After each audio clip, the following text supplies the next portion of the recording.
শিৱসাগৰৰ দুই কিশোৰৰ ব্যতিক্ৰমী পদক্ষেপ তন্ময় বুঢ়াগোহাঁই আৰু উদ্দীপ্ত মেছ নামৰ কিশোৰ দুজনে চাইকেল চলাই শিৱসাগৰ হাঁহচৰাৰ পৰা যাত্ৰা আৰম্ভ কৰিছে অযোধ্যাৰ ৰাম মন্দিৰ আৰু কেদাৰনাথ মন্দিৰলৈ প্ৰকৃতিৰ সুৰক্ষাৰ লগতে গণৰ সুৰক্ষা আৰু সংৰক্ষণৰ ক্ষেত্ৰত সজাগতা বৃদ্ধিৰ লক্ষ্যৰে আৰম্ভ কৰিছে দুই যুৱকে এই চাইকেল যাত্ৰা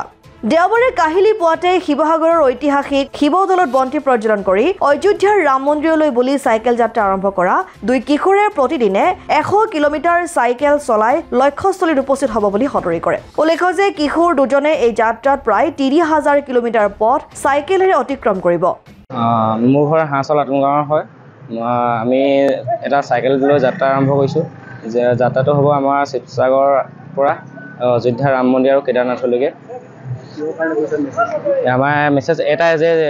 এতিয়া যিহেতু বাইক চলোৱাৰ পিছত বহুতো প্ৰদূষণ হৈছে যে চাইকেল যে চলাব লাগে আৰু বাইক চলোৱাৰ পিছত মানুহৰ বহুত বেমাৰো হৈছে শৰীৰটো ঠিকে থাকিবৰ কাৰণেও যে চাইকেল চলাব লাগে সেইটো এটা মেছেজ আমাৰ তাৰপৰা আমাৰ যিহেতু ছেভ ৰাইনো গড়ৰ সংখ্যা কমি গৈছে তাকে লৈ এটা সেইটো মেছেজ লৈ আমি যাব লৈছোঁ